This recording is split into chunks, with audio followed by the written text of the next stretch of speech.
understand this. You need to understand my buddy and I don't like to spend money on anything that's not essential, i.e. rent, utilities, gas, cigarettes, and food. No matter how much we like it, no matter how much we make. We are cheap fucking bastards. My buddy, we're going to call him Rainbows. It was his nickname in high school. Not because he's gay, but he's a bit of a big stoner back then. My nickname was Jay. You can kind of guess where that came from.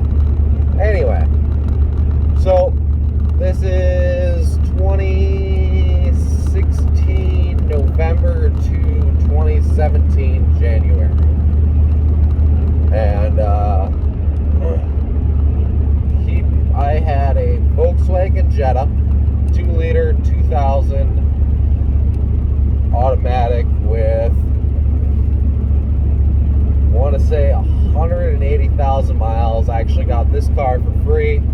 All I had to do was fill the tranny fluid and put some new tires on it. I was like, sweet, hey, why not? Tires cost me about $100 at the junkyard. I spent another $45 at Van Zeeland's in Appleton to mount them. And then tranny fluid was, I want to say that took ATF or something cheap, and it cost me about $15 for some tranny fluid. Bam, shoes on the road. I was good to go. And ended up blowing a head gasket on that. When I blew the head gasket on that car, I was repairing it down by my mom's house, and we'd taken my girlfriend's Mazda. No, the Mazda was later. That's right, we brought it down. And that's when we figured out what was wrong with it, but I couldn't order the parts. Sorry. Got a little mixed up. So we're down there. My buddy had just finally gotten his tax return, and it's like June.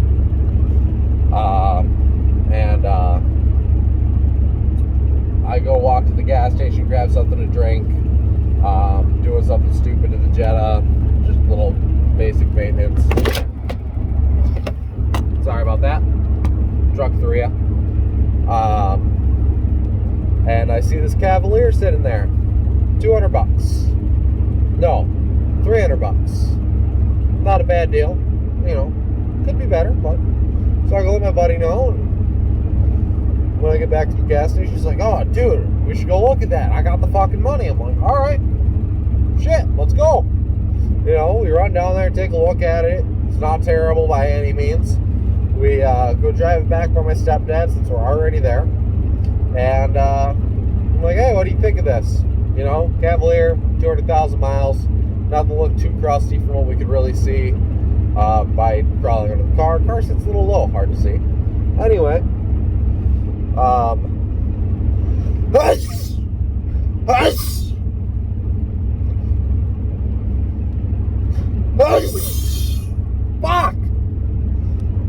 We go, you know, let it sit there, looks at it, you know, thing drove out good, and doesn't overheat after about 15-20 minutes sitting in my stepdad's apartment. Driveway. I'm like, sweet. All right, drive back down to them. I'm like, give you $150.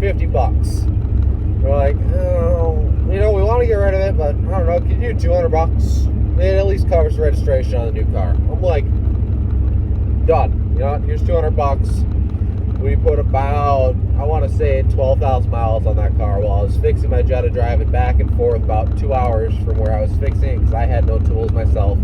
I didn't know what I was doing at the time.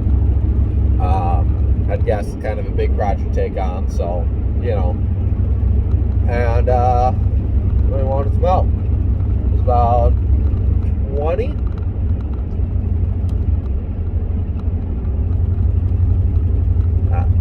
20 going on 21. And, so we, take the Cavalier after about 15,000 miles on it, a couple months. The AR rotted off of there. At the time, we just thought maybe the control arm just snapped. You know, we needed a new one, whatever. I didn't want to dick with it. And my buddy's brother had fallen in love with the car. So we're like, hey, you know what? I like that Explorer. What do you want? Explorer regular? He's like, let's just trade even up. I don't want the stupid thing. I want something a little more fun. I'm like, I can do that.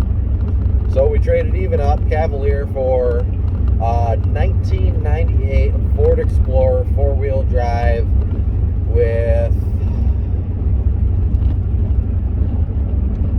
I want to say 4-liter. Don't quote me on that, but I know it had the 8.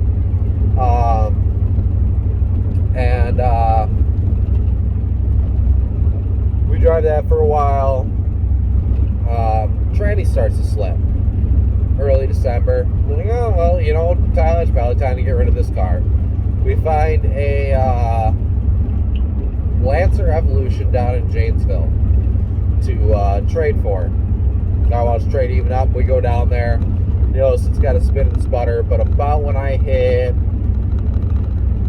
the other side of Dodge County, my transmission lost the overdrive. I was like, fuck, this thing's done.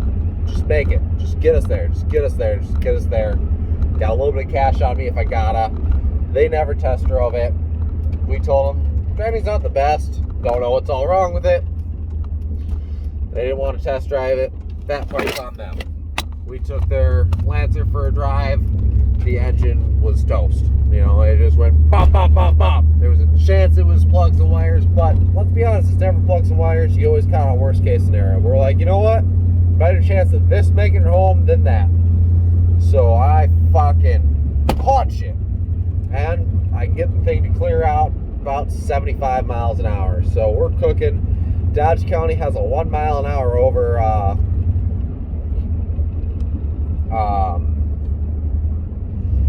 thing going right now. If you're going 56 and a 55, 66 and a 65, they're going to pull you over. They're going to write you a ticket for 1 to 10 over.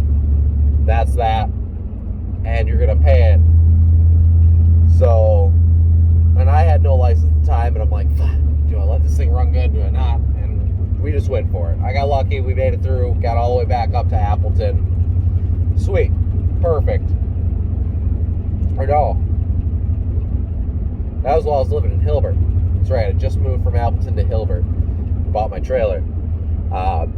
And drive this car around, beat the piss out of 5,000 miles. It just keeps going, and we never register it. I have a thing 2 weeks before I register a vehicle. My buddy, when I get pulled over, I'll register it. That's fair. I don't have a license, so I try and register them a little sooner. But I'm doing most of the driving. He doesn't have a license either. It's just kind of the way it goes. Got to get to work. Can't always afford what it costs to get a license back. And so we have this car for a while. I keep the title in my hoodie pocket just in case I get pulled over. They're going to write me a ticket for no insurance. I'm going to tell them I just bought this car, and they're going to write a ticket for no license. Think what? Deal with it later. Wait 2 years, ticket falls off, I get my license again. That's the way I saw it at the time. And, I still kind of see it that way. After so much, it's worth just trying to wait out until you can get your license back without having to pay the fucking fine. Especially for something stupid like seatbelt tickets and shit like that. If I get a $10 seatbelt ticket, you can take my license. I will drive for 2 years, no matter what it costs me, until that seatbelt ticket is done, and I'll pay off whatever else just to not pay that seatbelt ticket, because that is my decision. How I want to die. How I want to react to that car accident. I'm not endangering anybody else by not wearing my seatbelt. Sorry, the seatbelt rant. Saw somebody cut in half when I was a kid. I don't fucking wear them.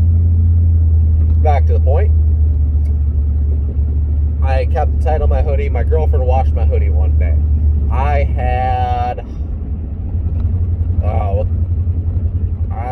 think I had the Jetta that I was driving around that day, which is why didn't have the title on me. And she washes that hoodie with the title, and we're like, fuck, we can't drive this car anymore. Buddy sells it off to some guy in Green Bay for like $600. He knows the title situation. He gets a baggie of pieces of title that have gone through the washer. I'm sure you've seen, you leave something, a piece of paper in your pocket, what that looks like. He knows what he's getting himself into. Comes back, tries to be like, you guys are gonna rip me off. This is bullshit. I'm like, we told you what you were getting the entire time. You can't sell a vehicle without a title in Wisconsin. We gave you a title. Block. Whatever. On to the next car. His buddy has this 90 Oldsmobile. I don't remember what year it was, but remember it's Oldsmobile 90 because that was their model. I don't get it. I don't need to. Big boat of a car. Slow and painful to drive, right? And it's got its issues, but nothing bad. But he just decides he's bored of the car, so we go trade it off for a Corolla. You know what I'm talking about? Editing. I'm gonna figure out how to cut that out.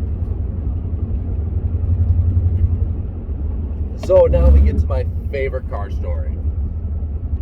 I'd sold my buddy my Jetta for $800 on payments. He paid about $600 off, and that was after he bought or sold my other buddy the Oldsmobile. And so now we're taking this Oldsmobile to get the Corolla, and he follows me in the Jetta, just in case this new vehicle ends up being a pile and doesn't make it home. You always want a second vehicle behind you. Go trade the Oldsmobile for this Corolla. Does the trick, gets by, doesn't make any obnoxious noises, actually runs better than a few of the things that we picked up recently. I'm like, sweet, perfect. About February now. And I just made a deal to buy that Cavalier from the beginning of the story back, which is why we've gone through it this way. And Cavalier goes, guy wants $300 for it to sell it back to me. I'm like, okay, sweet. He hasn't done a thing to it. I think it just needs the control arm, which he'd already bought. Perfect. That's fair. And then I tell my buddy he can have that if he can find me a Dakota or something. He found me a Dakota and this Corolla on the same day. Corolla's 5-speed, Dakota's 5-speed. Buddy follows me there with that Jetta, bam, over the Sunnyview train tracks. And he snaps the motor mount, blows a coolant line, loses a serpentine belt. We park it at Walmart. He hops in the Corolla with me. We shoot up to Algoma, go pick up this Dakota he found. Guy wanted $700. I ended up giving him $500 for it. Little 5-speed 2.2, nothing super fantastic. But that thing was a fucking workhorse. It just kept going. Anything I threw at it, it did. Didn't do it fast, but it fucking did it. It stayed in its lane 1 out of 50 times, Typical Dodge. Nobody wants to do tire on ends or any of the rest of the front suspension, I'm a cheap bastard.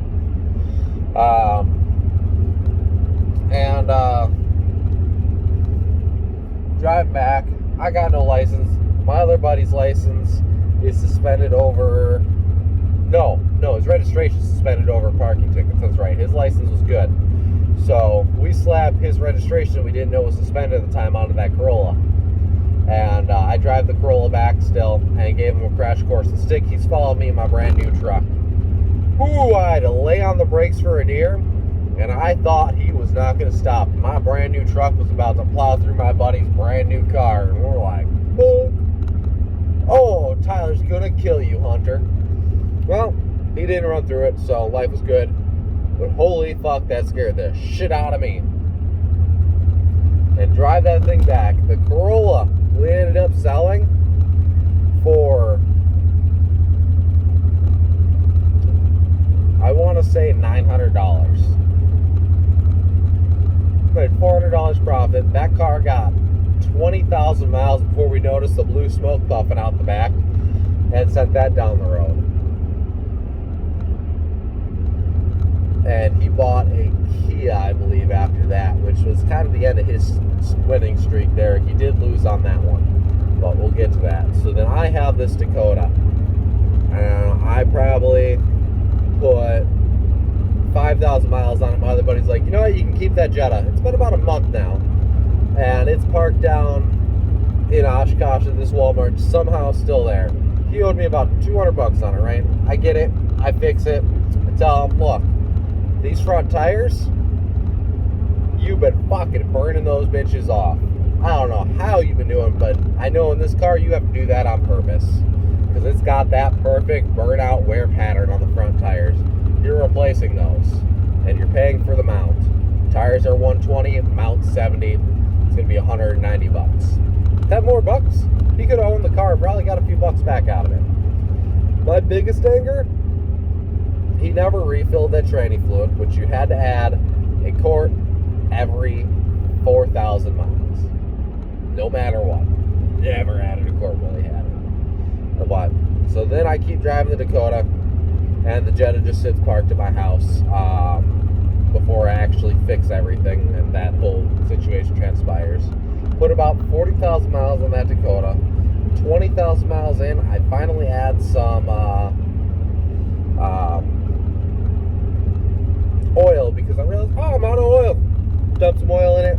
Didn't touch it again for 20,000 miles. I had a timing belt in the back of it, which I was told, that's getting a little loose, you're going to want to do it. When I bought the truck, timing belt's back there. The timing cover was all exposed, would have been a super quick, easy job. Because the way those are, it's all right on the front. There's a little plastic cover you have to usually fight off around accessories, but it had already come off over the years of people obviously fixing it and doing whatever. And I could have done that whole job probably in about half hour or so. I said fuck it one day when it started being an asshole. Called a junkyard, sent it down the road for $300, and I had into it a $15 set of brake pads I got from the junkyard.